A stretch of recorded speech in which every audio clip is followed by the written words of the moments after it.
forget to like and subscribe and hit that ring-a-ding-ding bell. I promise Leslie will be back next week. I hijacked her channel because I'm bored.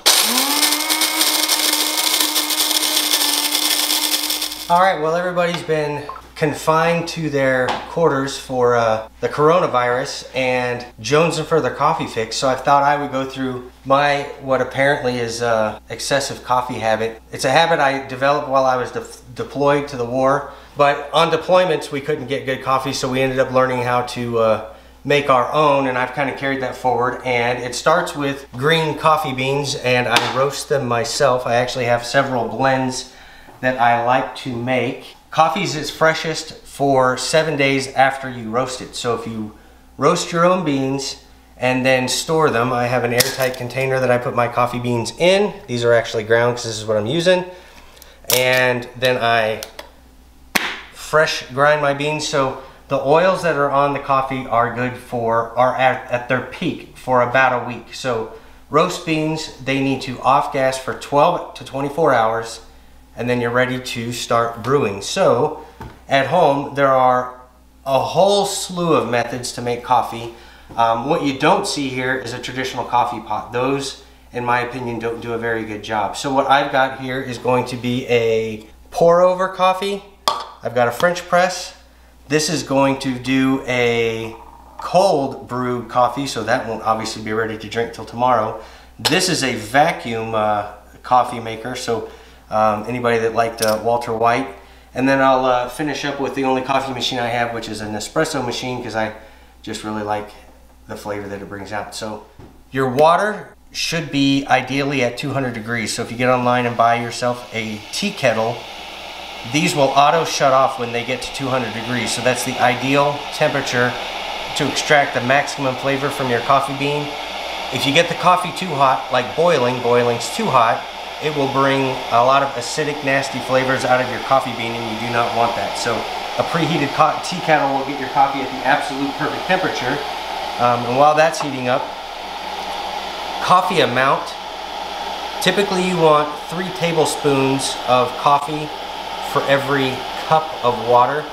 So, or if you're gonna measure it, I think it's 15 grams to a cup. This I've already got measured out. This is a cold pressed coffee filter, so it's already measured out. I've got my coffee loaded in here, and cold filtered water. Just gonna put it into my, this will sit room temperature or in the refrigerator, 0 heat overnight, and that will yield the smoothest coffee you'll ever drink, because there's no heat used in extracting the flavor from the beans, so it's going to be very, very smooth. You just have to have a lot of forethought, because it's going to take you a day to make it.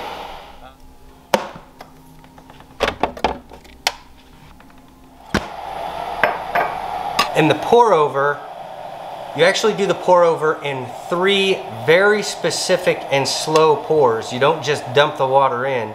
You've got your initial pour that's going to wet the grounds, and they'll absorb some water. You let the water completely bleed out, and then you do your second pour and let that completely bleed out, and then your final pour is when you work it all through. But this just shut off. It's at the perfect coffee temperature. So pour 1.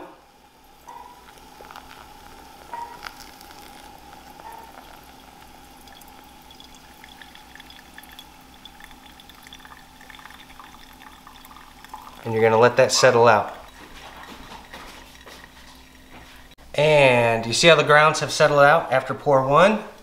Pour 2.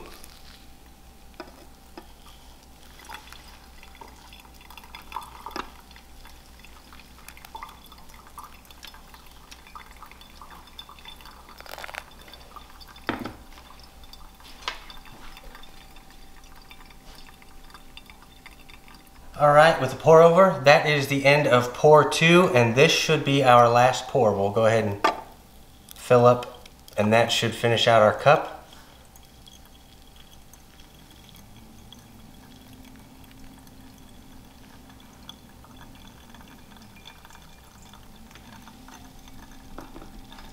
We'll talk about the French press. The French press, you do an initial pour to hydrate the beans or the grounds, and you let those sit for 30 seconds. Ground beans, and you do 3 tablespoons per cup. So I should have about 6 tablespoons in there because I'm going to do 2 cups of coffee. Okay, the grounds have sat for 30 seconds, and we're going to go ahead and fill the rest of the French press up with hot water.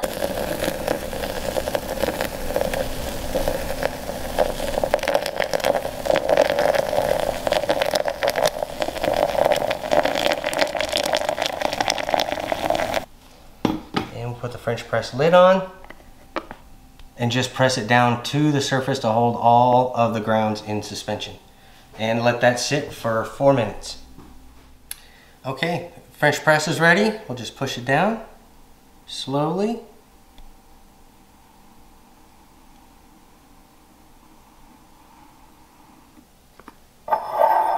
And pour. All right, the last piece that I have is a coffee siphon, and this takes cold water and you heat it with a external heating element. So the coffee siphon works by a little bit of chemistry. The water heats, creates a vacuum, and is drawn into the upper chamber through the coffee grounds, and then when the water cools in the upper chamber, the vacuum will pull it back down into the lower chamber, and you're ready to drink. So I was trying to use this, but that always leaves the bottom of my container with a big black smudge on it. So I'm going to use my other method, which is to use my stove.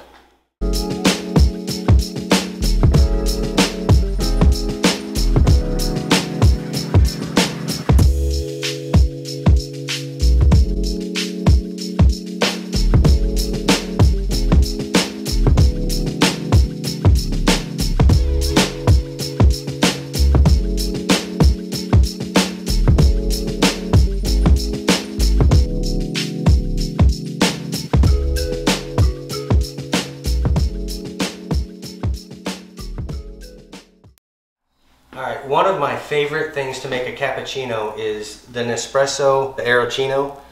I preheat the milk. I learned this the hard way.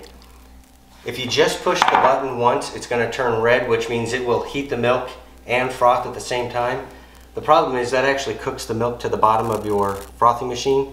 So if you hold it, the light will turn blue. It cold froths the milk and it doesn't stick to the bottom, which makes it a lot easier. But this will make awesome foam.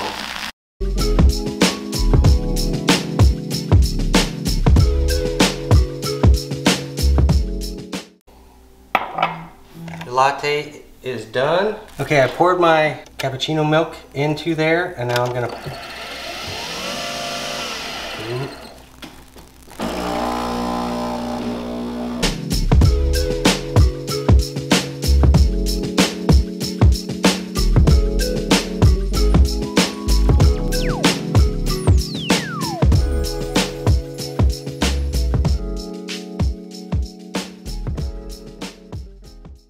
Okay, it's been 24 hours. Our cold pressed coffee is ready to go. Smooth and delicious.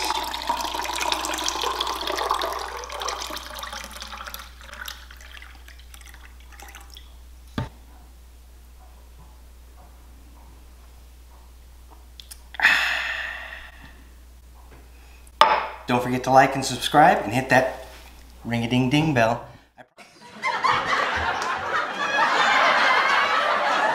All right, it's been 24 hours. Our iced coffee is ready to go. You have to cut that. Is it unlit again?